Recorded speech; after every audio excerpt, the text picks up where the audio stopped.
Perfect. Mhm.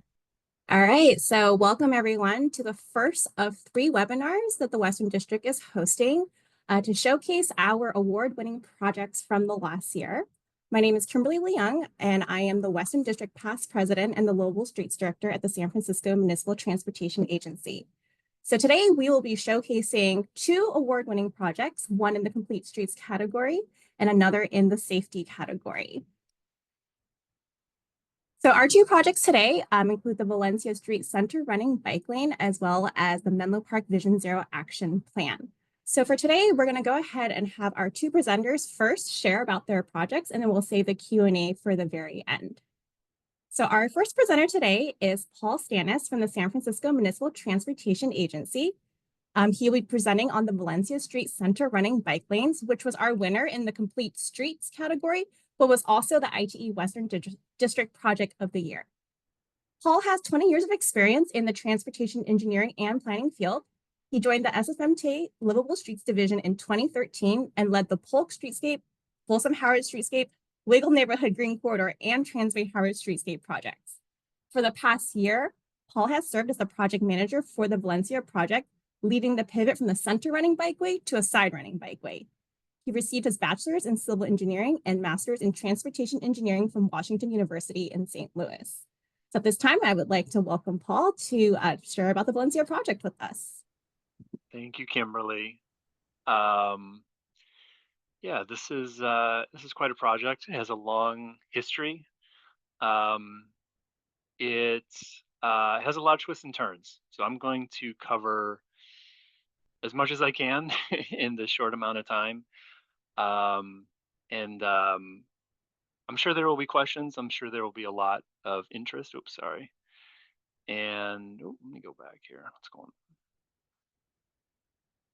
There we go. Okay. But there's a lot to share. This project and this corridor has been considered for many, many years in San Francisco. And we tried a center running bikeway. We learned a lot. So this presentation is going to touch on a lot of those things. And like I said, I'm sure there'll be questions. So a few things I did want to cover today, just starting off with a little bit of project background. So why are we looking at this corridor? Why is it really important to our bike network? And what are some of the things that were present previously that needed the attention and the upgrade for a better bike facility on Valencia? Talk a little bit about the center running bikeway itself and everything that went into that design. And then talk about the potential pivot that we're planning to a curbside bikeway. And then, of course, we'll have time for questions and answers after Hugh goes after me. So a little bit of background. When we're thinking about Valencia, there were 3 things that we've always kept in mind as long as we've been working along the corridor. And the first is just improving the safety or the sense of safety for everyone who's traveling along the street. The second is to preserve or enhance the small business community on Valencia. If you've been to San Francisco, hopefully you've been to Valencia. It's a really cool street that has a really great mix of businesses, bars, restaurants, community centers, really, really cool shops, just great places to go. And then finally, we'll also want to make sure that goods and people are moving through the corridor predictably and safely. So our agency's experience on Valencia and our work there has stretched back to about 25 years ago. In 1999, we striped the first bike lanes on the corridor. And then about 15 years ago, we widened some of the sidewalks kind of in the middle section between 15th and 19th Street. In 2019, we realized that the class 2 bike lanes that we first striped in 99 needed to be upgraded. They needed to be a little more protected and service the 3,500 cyclists that travel throughout the corridor a little bit better. We were really close to getting to a curbside bikeway design, but then COVID happened and we put those curbside bikeway designs on hold. When we finally picked up the design a little bit later, the characteristics of the street changed, and that really influenced the design in our direction a couple of years ago. And then finally, we implemented the center running bikeway. We've learned a lot of things from it. We've done a lot of community outreach around it. And we are planning to pivot to the design that we originally wanted to do back in 2019, basically winding where we wanted to be 5 years ago. The two images on the right kind of show the map of Valencia and the project corridor from 15th to 23rd. We've actually already implemented a side running bikeway from 15th up to Market Street, and we haven't done anything yet south of 23rd. That is definitely on our radar and something that we'll probably look at in the next few years. And then in the lower right-hand corner, that graphic just kind of shows why Valencia is the preferred route for cyclists. Not only is it flatter than some of the streets to the west, and they connect from Cesar Chavez to Market Street. It just a lot of the streets to the east don't connect. So Bartlett, Cap, Shotwell, they don't have that connection from Cesar Chavez to Market. So you have Valencia, which is a little flatter, provides a direct connection from some of the southern neighborhoods to the northern neighborhoods. It's just very inviting and very appealing for cyclists to use. So before the center running bikeway was implemented, if you're riding a bike on Valencia, it was very challenging. It was unpredictable, and for some people, it felt very unsafe. The Class 2 bikeways were really inviting for motorists to park in, to double park in, to load, unload goods, unload people. So if you're trying to ride a bike, then it was very challenging. We did a lot of evaluation under this condition, and we realized that 2/3 of all loading was not happening at the curb, but was rather happening in the vehicle lane or in the bikeway. And actually 40% of all loading was happening in the bikeway itself. So very challenging. The main crash factors we saw for cyclists were dooring, side swipes, and rear ending. So we kind of assume that that's when motorists are stopping short and cyclists just don't have enough time to respond when they're getting cut off. This is just some examples of what we saw under the Class 2 bikeway design previously. Very challenging. Lots of loading, gates, security vehicles, just not a pleasant ride, and especially when you have 3,000 to 4,000 cyclists a day. This can be really challenging for people trying to cycle up and down the corridor. So Kimberly, the previous project manager, did a lot of work coming up with a center running bikeway design. There were a few things that we really wanted to preserve. So when we came back from COVID, there were 70 parklets or outdoor dining sheds up and down the corridor. That was really important as a lifeline for small businesses and restaurants to expand their available space for people to eat. So those 70 spaces had a lot of importance for small business owners. At the same time, there was a huge uptick in Uber Eats, DoorDash, on-demand delivery services. So the curbside space was also really important to get those deliveries and facilitate that movement as well. So there was a huge premium on keeping the curbside parking and loading parklet space where it is coming right out of COVID. At the same time, we also realized that we wanted to upgrade the bike facility because 2 cyclists a month on the corridor were experiencing severe collisions. So we had to do something to upgrade the facility, but also recognize the importance of the curbside use. That's where the center running bikeway came in. So this is an example of what we have and what's out there currently for a few more months. We realized that the center of the roadway was just the striped median that didn't have any use and was rather underutilized. So it seemed like a great place to put a center running bikeway. We restricted turns at the intersection, so no left turns across the bikeway. And we did some signal changes at the transition areas from the side running bikeways to the center running. So making sure that no other movement in the intersection is happening except for cyclists who are making that transition and pedestrians. Here's just another example of cyclists riding down the center running bikeway.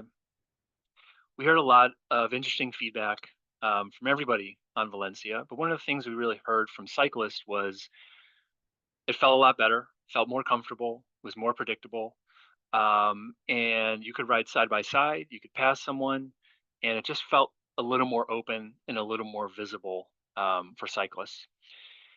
If you're a motorist, a little more challenging. You weren't able to double park. You weren't able to use the bike lane as a loading facility. But I think the main takeaway was that we also maintained about 90% of that curbside space. So we still had a lot of space for loading activity, parking, all of those parklets as well. So I mentioned some of the things that we heard. I think initially people were very confused by the design. It felt a little harder to navigate if you were a motorist.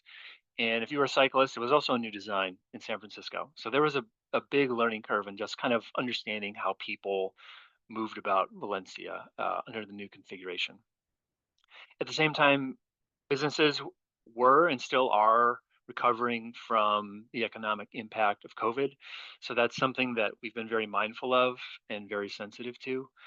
Some of the other things that we've heard from businesses is that people are a little confused on how to park, where they can park, if they can dash in for a quick pickup for a coffee or dropping their pet off at the vet. Um, Something else that we heard was just that now that double parking has essentially been removed, it's harder for small business owners to use their personal vehicles for deliveries and probably don't have an official van with a commercial tag on it, but a lot of people do run to Costco, make deliveries across town, and they do that with their personal vehicle. I did mention that double parking has been reduced, and then there was also some interest for people to rip it out right away, change it back to what it was previously, but we were not going to do that for the reasons that I mentioned. We did make a lot of adjustments. So we did listen to merchants and cyclists and others who use and experience the corridor on a daily basis. One thing we did was made parking a little more clear. So instead of using a kiosk that was your parking payment point for 8 or 9 spaces, we went back to an individual meter for each individual space. That made it a little bit clearer what type of vehicle could park at what time of day. So we have some spaces that change those requirements as the day went on, and just putting these decals and having a single meter for each space just made it a little clearer for folks. We also installed additional signage, just reminding people you can make left turns, you can't make a U-turn across the bikeway or at intersections. And then something else that we wanted to promote was just our 2 MTA-owned garages in the area. So more wayfinding signage, and then we produced posters that we distributed to small businesses and just let them know that close by there are 2 garages that have hundreds of parking spaces, and oftentimes it was cheaper and more reliable, had more capacity than on-street parking. Finally, we just did some signal timing tweaks at the 2 transition intersections. So this one shows 23rd Street where cyclists go from the center bikeway back to the side. And we just cleaned up some of the slack and tried to cut down on some of the vehicle congestion at those 2 intersections. We evaluated the entire project every few months. So we had evaluations or data collection before the pilot, and then evaluations at the 3, 6, and 12-month marks. We didn't see a huge change in the bike volumes, pretty steady around 3,500 at each of those month markers. And then vehicle volume, about 8,700 pre-pilot, dropped at the 3-month mark, and then has been slowly climbing since then. We also looked at vehicle left turn and U-turn frequency. Pre-pilot left turns at intersections were about 7 or 8% of the movement through the intersections, and then pretty consistently post center running bikeway, they've been under 1%. We also looked at double parking frequency. So this is a big concern with the previous class 2 bikeways. Double parking went from 2/3 of all loading activity down to 13%, 14%, a little bit of an increase over the year. And then loading in the actual bikeway going from 40% of all loading activity down to 1/10%, so almost non-existent with the center running bikeway. There was a lot of interest in traffic collisions. and if the center running bikeway was considered safer to what was there previously. And what we saw was interesting and followed a pattern that we've seen with a lot of our projects in San Francisco. After a project is implemented, there's a little bit of an increase in the monthly collision rate. And then as time goes on and people kind of understand how the roadway functions and the intricacies of the new layout, the crash rate slowly declines. So what we've actually seen is that for bikes and pedestrians, the crash rate is a little bit lower than the previous condition.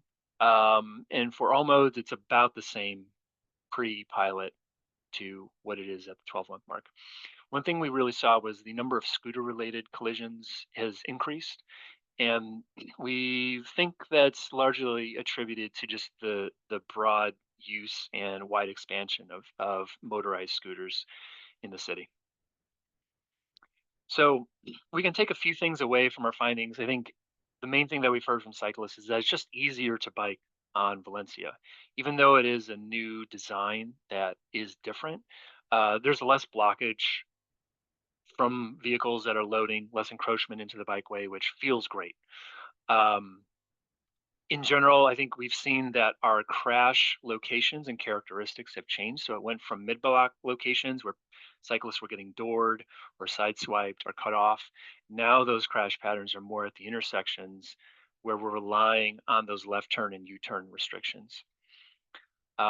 We feel that, you know, the design better accommodates the intricacies of the parking and loading patterns based on time of day, based on block along Valencia. We spent a really long time customizing each loading space based on commercial loading needs, passenger loading needs, doing that by time of day as well, flipping some of the commercial spaces in the morning to passenger loading in the afternoon. So really trying to customize this entire block or this entire corridor. So we did all this work. We had a lot of great data. Felt like we were meeting our project goals, but there was still a lot of um, pushback to a center running lane. So we heard a lot. Um, when a lot of people had frustrations with, well, you did take some parking away. This layout is confusing. It's not intuitive. If you're a cyclist, it's hard to get from the center running lane to the sidewalk. You have to go to the intersection and kind of double back. And some people just didn't like it. Just fundamentally did not like it. We're never going to like it. We also heard that the kind of the wide open nature of the center bikeway invites itself to higher speeds for motorists. So some motorists, and especially emergency vehicles, use that center lane as a way to just get through traffic. We've also heard that demonstration driving or stunt driving, especially with dirt bikes and four-wheelers, that center running space was very inviting. So when these things happen, it's very unnerving and very startling for folks who are riding in the lane and also the community as well. So I said, let's investigate what a pivot to a curbside bikeway would actually mean. In general, it means that additional parking and loading would have to be removed. Everything would be very constrained in some sections of the roadway as well. So trying to jam in all of the bikeway, the buffer, the parking, all of that could feel really constrained. We also had to think about the parklets and the shared spaces that still remain. So we went from 70 shared spaces right after COVID down to about 26 right now. So how do we design a bikeway considering parklets and shared spaces? This just gives you a little example of how constrained the roadway is. The width along Valencia isn't the same. So the 4 blocks that are a little farther north, everything is squished a little bit. Go back 15 years, we widened the sidewalks. We felt like it was a great idea. Now we're kind of we're running up against that. So we have 10 fewer feet for those 4 blocks. This means the bike lane, the buffer, drive lane, it's all a little more constrained. When you go a little farther south between 19th and 23rd, we didn't widen sidewalks there. We have more space for everything. Life feels a little more comfortable. A big thing with our work in talking about a pivot to a side running bikeway was all the outreach we did. So we talked with over 100 small businesses along the corridor. We demonstrated new products such as this raised pedestrian crossing. We went to merchant meetings, we held open houses, we went to Bike to Wherever Day, went to Sunday Streets. So we really wanted to make sure that we were talking to as many people as possible, informing them on what this pivot would mean for them and for their block and for their business. One thing we really had to think a lot about was the parklet placement. And this is personal to every parklet owner up and down the corridor. We gave parklet owners the option to either keep their parklet curbside under the new design, move it to a floating location, or just remove it altogether if it's not an important part of their business. Of those 26 parklets, 3 are really interested in this floating parklet idea. Floating parklet gives you a little more benefit in terms of parking. So if you move the parklet away from the curb, you don't have to bend the bikeway around it, and you actually gain a few parking spaces if you move your parklet farther away.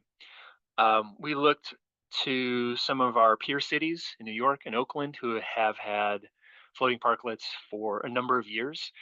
We took the best ideas from those designs and tried to standardize it, try to elevate it, try to make it more predictable, and come up with a design that prioritizes pedestrians, hopefully slows down cyclists, and has one single point of crossing for those 2 modes. So when we did all this outreach, we did all this consideration, we realized that the design is very complex.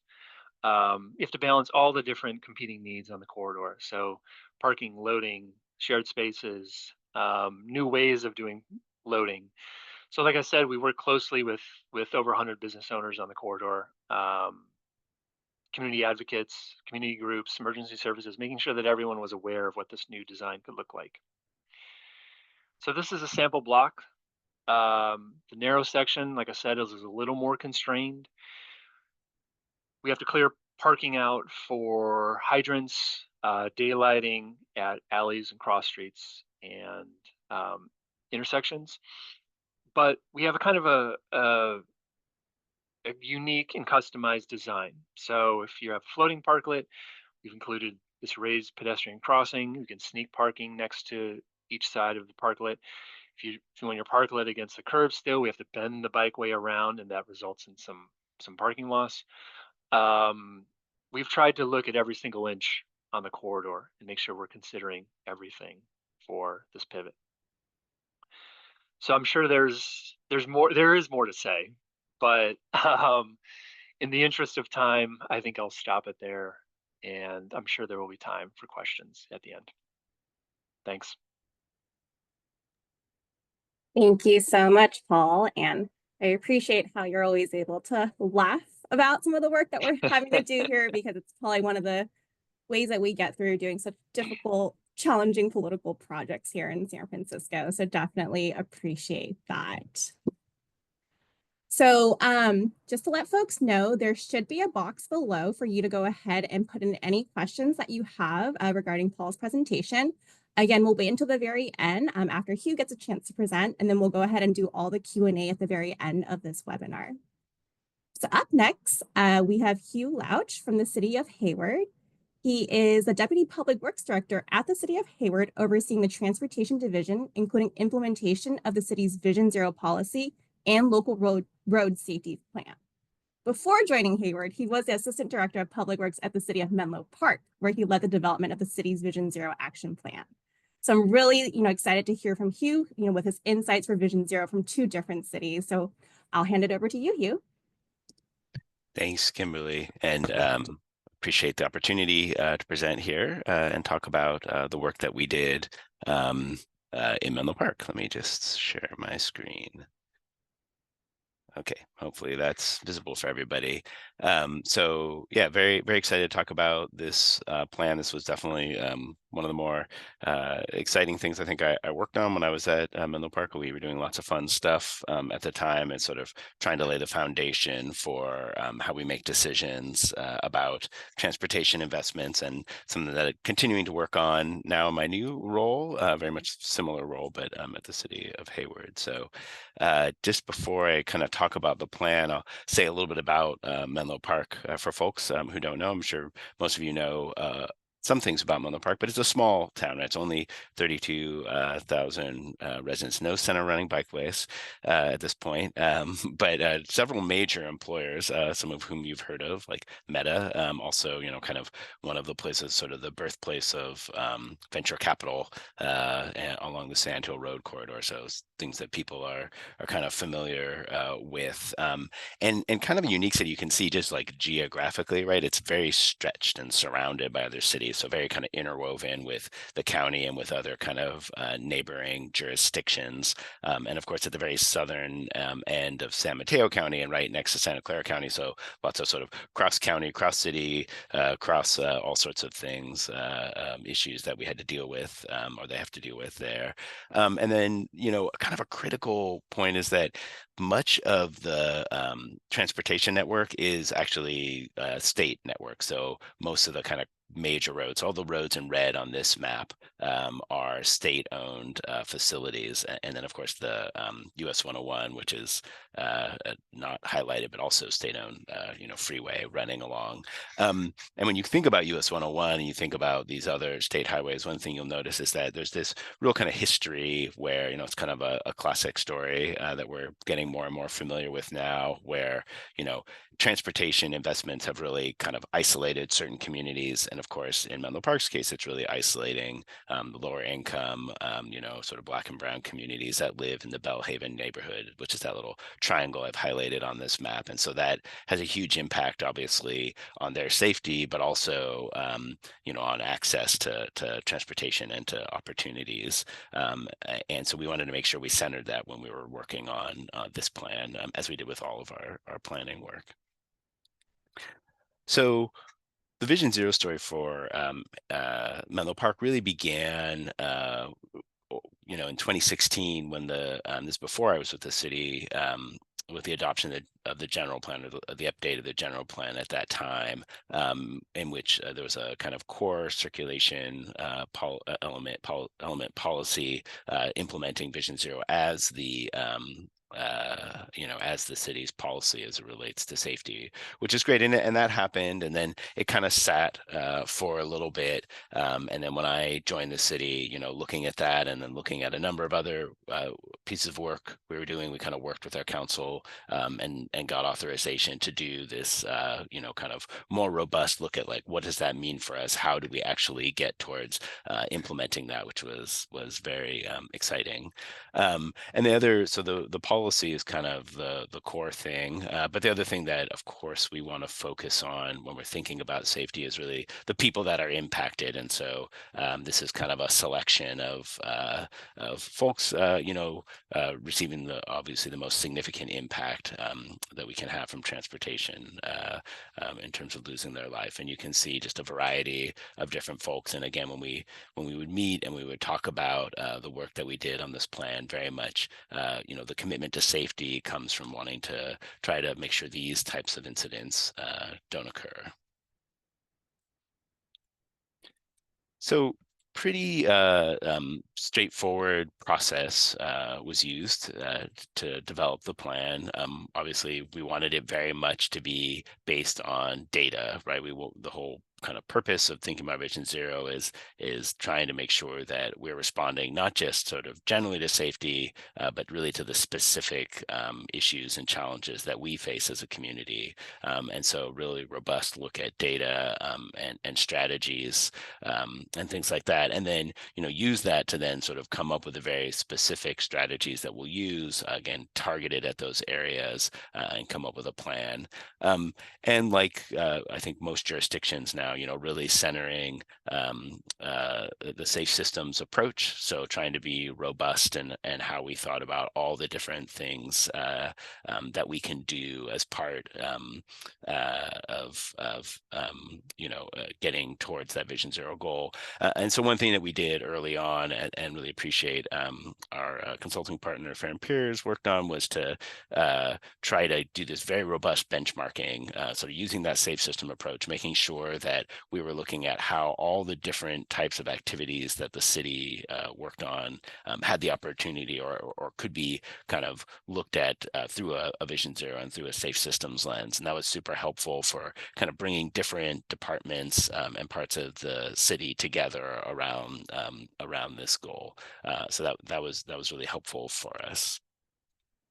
The other thing I want to say kind of about the planning process part of this is really the core role that outreach and engagement played in this plan. I already kind of mentioned the sort of unique character of Menlo Park as a city, and also how you have certain parts of the city very much isolated and separated by transportation. And so what we wanted to do, and I think kind of best practice sort of approach to these types of plans, is really target our outreach strategies so that instead of just sort of doing blanket outreach or sort of trying to make people come to us, really target where we can do those outreach and how we can do those outreach so we reach all different kind of folks participating throughout the city. And so when we looked at that data again about like who's being negatively impacted, who is suffering the most fatalities and serious injuries, those were the groups that we wanted to make sure we could reach. And so we wanted to target some seniors, and we had some events sort of target around that.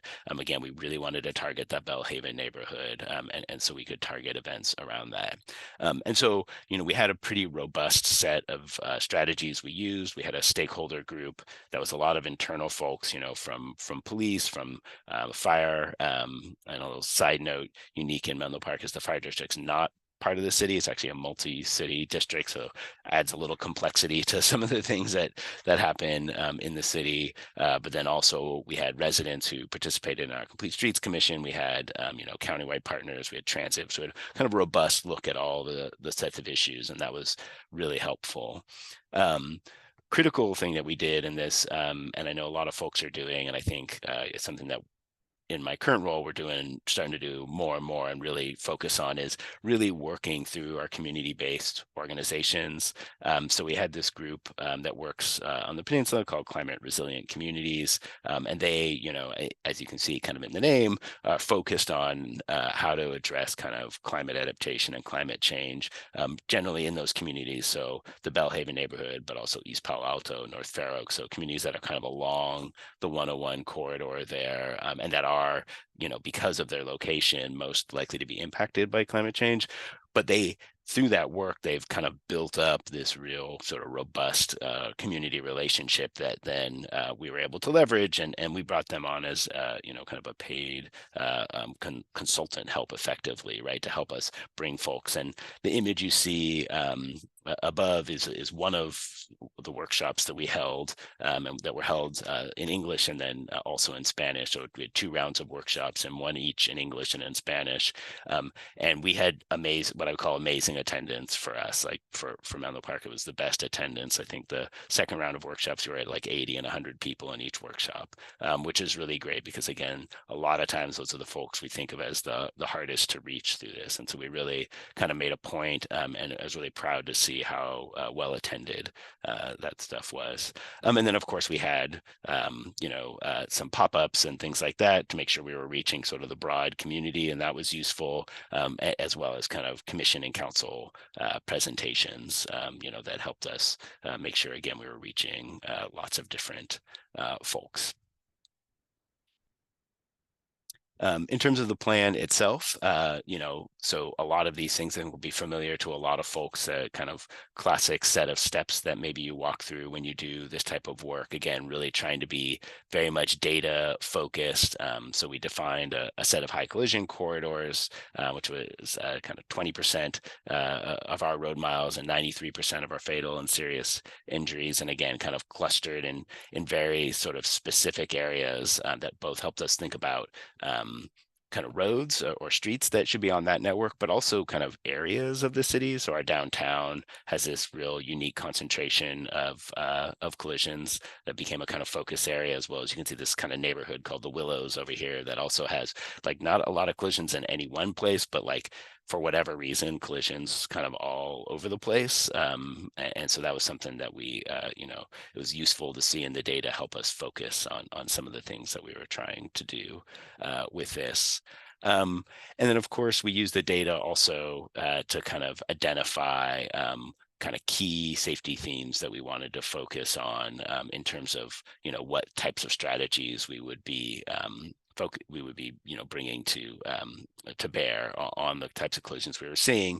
And of course, a lot of these things won't necessarily be surprising, right? But unsafe speeds, obviously a lot of concerns with turning vehicles and things like that. And those kind of are common across all the collisions that were being experienced, or a lot of collisions. And so were areas we could focus on, really significant numbers of pedestrian collisions, and a significant number of those involving residents over 65. And so again, like I said, we targeted outreach and engagement, but also kind of planned strategies around how do we address those types of collisions? How do we make sure we're providing a safe walking environment? Because we do have quite a lot of seniors in the city. And then also, on the bicycle side, lots of collisions that involve our youth. And Menlo Park, one of the great things about it is that, like a handful of other cities, really, really significant amount of bike riding to school. So about, I think the main middle school, it's about 40% of kids would bike to school on a daily basis, which is, great and impressive, but then also, kind of shows up, unfortunately, in the safety statistics as well, and in the design of the streets. So definitely something we wanted to focus on. And then I already mentioned kind of the state roadway aspect of this, so that we do just see a huge portion. It's a small portion of the total roadway mileage, but there's significant roads, and they hold a lot of a lot of collisions occur, a lot of our injury collisions in particular. And so those were kind of some of the focus of projects we were trying to do. I mentioned downtown. So we went through a really kind of fun, robust process to think about how we would prioritize our potential projects to address some of the collisions that we were seeing and some of the safety issues.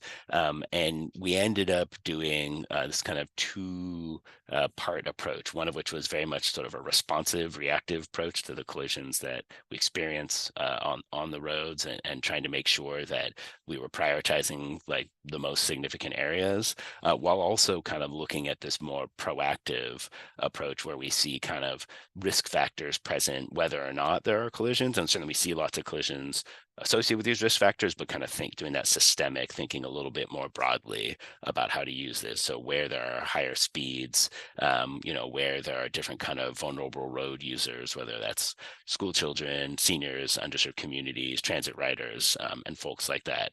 And so that enabled us to come up with this sort of tiering method, to be able to look at different places. And what that ends up looking like is this. So this kind of is a identification of all the different types of collisions and focus areas, and it's a little bit involved, I would say, but what we ended up coming up with was sort of a different or a kind of segmented approach, I think, in how we would address this. So the city, a number of years before this plan was done, had done a transportation master plan that was very much like I would call like a big project plan, right? It's sort of like, we need to do a corridor study here. We need to do, there's an undercrossing of the railroad. We're working on a lot of different kinds of projects.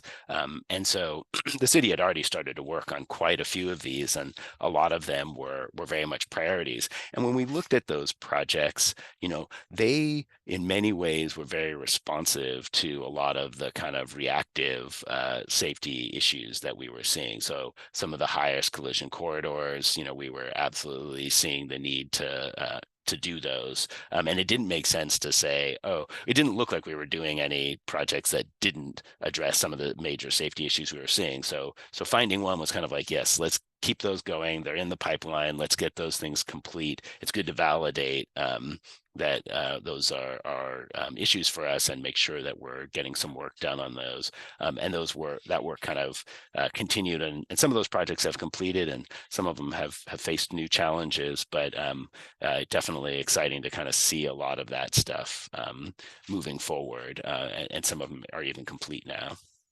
And then the other part of it is that, so that's sort of priority one over in this box here. And then the other kind of three priorities that we came up with related to, the types of locations where we had collisions. So we had just significant numbers of collisions at our signalized intersections. So only 5% of intersections signalized, but 40% of our fatal and serious injury collisions are happening there. And so that was really important to us to start to do. And so we started to put together kind of packages of improvements that we could make that could address speeds and other kinds of challenges we were experiencing at the signals to really try to address that, but kind of recognize that like that needed to be a focus area, something that we would continue to dive deeper into. And while some of our projects touched those intersections, that needed to be looked at kind of essentially all of the intersections across the entire city. And so that's something that is sort of a key finding coming out of the work, or a key area of work. And then the other sort of type of intersection that popped a ton, which is not all cities have. And I think, again, it's sort of this unique geography of Menlo Park, where you have this long city, lots of kind of long corridors without any kind of control on the major traffic control on the major corridors. So if you're traveling what looks is sort of north-south, but typically in this part of the Bay Area we call east-west, because it's otherwise confusing because it doesn't correspond to the road direction, but kind of up and down on the map here. People don't have to stop. So we have all these sort of what we call side street stop controlled intersections. And for people crossing those roads, so whether it's kind of Middle Avenue or Santa Cruz or, Willow Road or others, it's very hard to get across those because there are very few places to cross. And so, again, we kind of wanted to prioritize identifying a number of locations or projects that could address those locations, that could provide median refuges, or could provide bulb outs, or provide, flashing beacons, or other kinds of improvements where we could really, use the toolbox to make those situations a lot safer for people, since we saw that, and to try to do that really across the whole city, not just at select locations. And in fact, one thing that we did right following on was apply for a Safe Trek, UC Berkeley Safe Trek grant, and they came out and took a couple of our locations that were in particular, it took Santa Cruz Avenue and then some other locations around Sand Hill, and kind of dove more deeply into those and produced some nice work that then I think has gone on since my time to be funded through regional funding to make some improvements. So that's also very exciting. And then the fourth priority really comes out of, there is a lot of kind of cut through traffic that uses city roads. And so trying to support and refine the city's traffic sort of neighborhood traffic management plan, which is really sort of looking at traffic calming on some of those streets where people are using to kind of avoid sort of some of the major arterials. And then the last part of the action plan was really taking that benchmarking work that I talked about at the top, and then trying to turn that into a set of actions. And so this was kind of the year one actions. It's much more robust. It's sort of 3 or 4 pages in the plan list of all the different types of actions, and it involves, both what the action is, how it relates to the Safe Systems framework, and then also who's responsible for that. And unfortunately, both myself and the person who supported me on this have departed. So I think there are some challenges probably moving forward in the short term, but as those positions are restored and renewed, sort of there's a nice framework sitting there for folks to work on moving forward, both in terms of sort of organizing the effort, which was a critical thing, but also kind of thinking about how we make progress in some of these areas. And some of these things were priorities that our council really wanted to see, but they were all things that were kind of responsive to the specific safety issues. So, again, we know that there's a focus for youth, so we really wanted to work through the city as a youth advisory committee, really to help them kind of participate and actively help us sort of do a better job both on the user part of it, but also the, street design and other aspects. Another thing we heard a lot about was sort of, we have sign school safety zones around our schools, but how do we really actually redesign our roads around those school areas to make sure that people are following those sort of reduced speeds? And we were doing, as we were completing this plan, kind of a lot of quick builds at some of our most significant streets that needed kind of quick treatments for safety, and those have continued to happen, which is really great. So that's kind of the elements of the plan. And again, want to thank our partners, both Fair and Peers and Climate Resilient Communities, for helping us develop a great plan. And I can also take questions. Wonderful. Thank you so much, Hugh. So we actually do have a few questions in the chat for both you, Paul, and Hugh. So we'll go ahead and kind of go through some of those. One of the first questions we have is actually for Paul. Are there specific safety concerns that need to be considered with the floating parklets? I know you've thought a lot about this, and I'm sure everyone else in the webinar wants to hear what you had to think about to make that happen for your project. Yeah, I mean, we've thought about it a lot. That's why we talked to Oakland and New York City just right from day one when we were starting to think about this option for Valencia. And then we also talked to business owners who may be interested in a floating parklet and just kind of hear their initial reactions and what their initial concerns were as well. So I think the big one was just how are cyclists and pedestrians going to interact?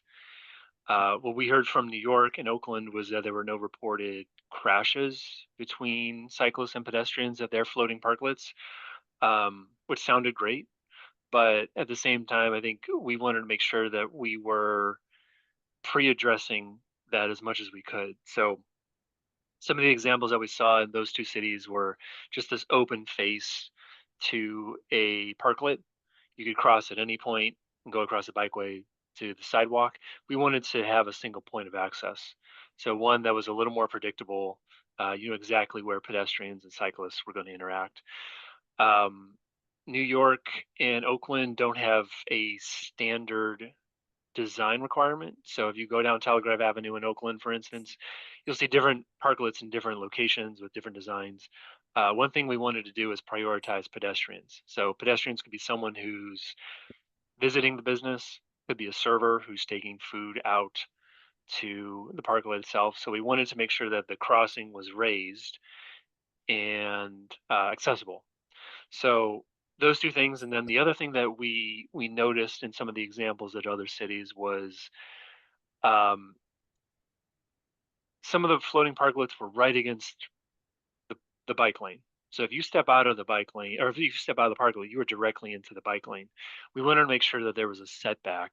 So if you stepped out of the parklet, you were in a buffer space and not directly in the bikeway. So we have about a 3 or 4 foot wide buffer, where if you're someone who's stepping out of the parklet, you step into the buffer initially, then you can look, hopefully you're also visible to a cyclist, and then you can safely cross the bikeway after that. So yeah, that is something we've put a lot of thought into. Thanks, Paul.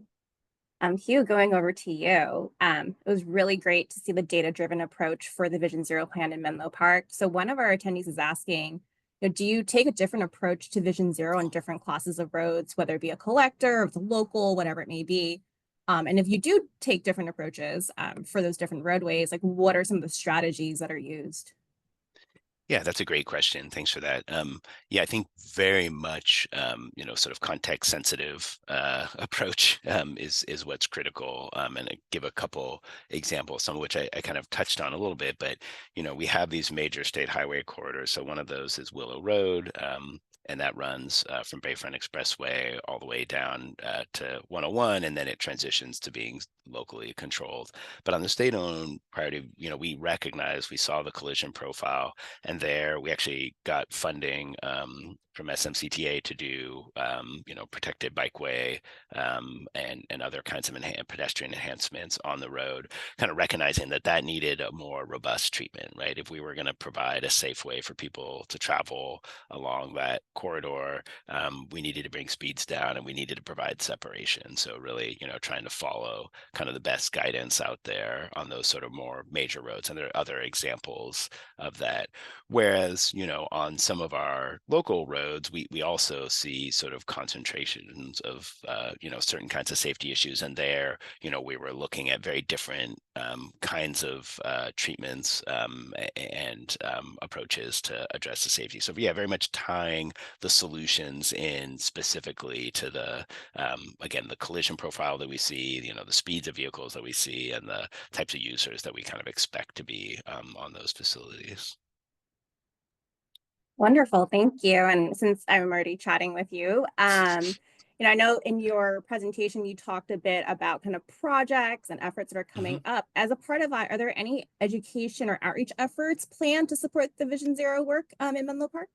Yeah, for sure. And I glossed over that kind of last slide pretty quickly, but as I say, there's a pretty robust look at all the different ways that the city and its partners, and so it's not all city specific. Some of it's very much partner specific. So the city already has kind of a Safe Routes to School program that helps the schools sort of implement education and encouragement programs. In the schools. It's a real critical part of what the city does, and the recognition through this that that needs to continue to be more robust, that needs to be grown. We need to make sure that it's not just sort of as the schools sort of have the resources and have the parent engagement to do it, but needs to be something that's sort of continuous and consistent across all the different schools, because there are different schools in Hayward, or I was about to say Hayward, but Menlo Park actually has like 5 school districts, which for a small town is kind of crazy, but it makes it really challenging then to figure out kind of all those strategies. And again, much like in the earliest thing I said, some of those schools are not they just don't have as robust programs. So real work needs to be done to help make sure that those kind of education programs are happening. And then there are other efforts as well, but that's just an example. Thank you so much. And I feel like it's only fair that we ask Paul one more question since you got 2, Hugh. So Paul, our incoming district president, Pat Marnell, is wondering, did the center running bike lane project have any impact on parking revenue? I think it's kind of a tough question, but do you have any insight into that? Yeah, I mean, I think anytime a metered space specifically is taken out of service, there's a decline in parking revenue. That's something that the city was okay with during COVID. I mean, we had a lot of shared spaces throughout the city, and like I mentioned, we had 70 or so on this 8-block stretch. So those were meters that were out of service and not collecting revenue. The center running bikeway, I think, took out about another 20 to 30 spaces for daylighting and other pedestrian improvements. So yeah, I mean, my guess would be that there is a revenue decline from that as well. The side streets around Valencia, some portions of them are metered, but others are not. And some of those streets are they are residential permitted parking as well. So there are different ways that the city manages the parking and tries to get more turnover. But getting back to your original question, yeah, there probably was some parking revenue decline. I just don't know exactly what that total would be at this point. Thanks, Paul. So we're almost at 1 o'clock. So before we finish up with the seminar here, let me just share my screen again. I'm sure many of you will have follow-up questions for both Paul and Hugh. So I wanted to share their contact information so that you're able to reach out directly. So thank you again to the both of you for taking time this afternoon to share about the great work that you're doing in your cities. I did receive a question as well about PDH credits.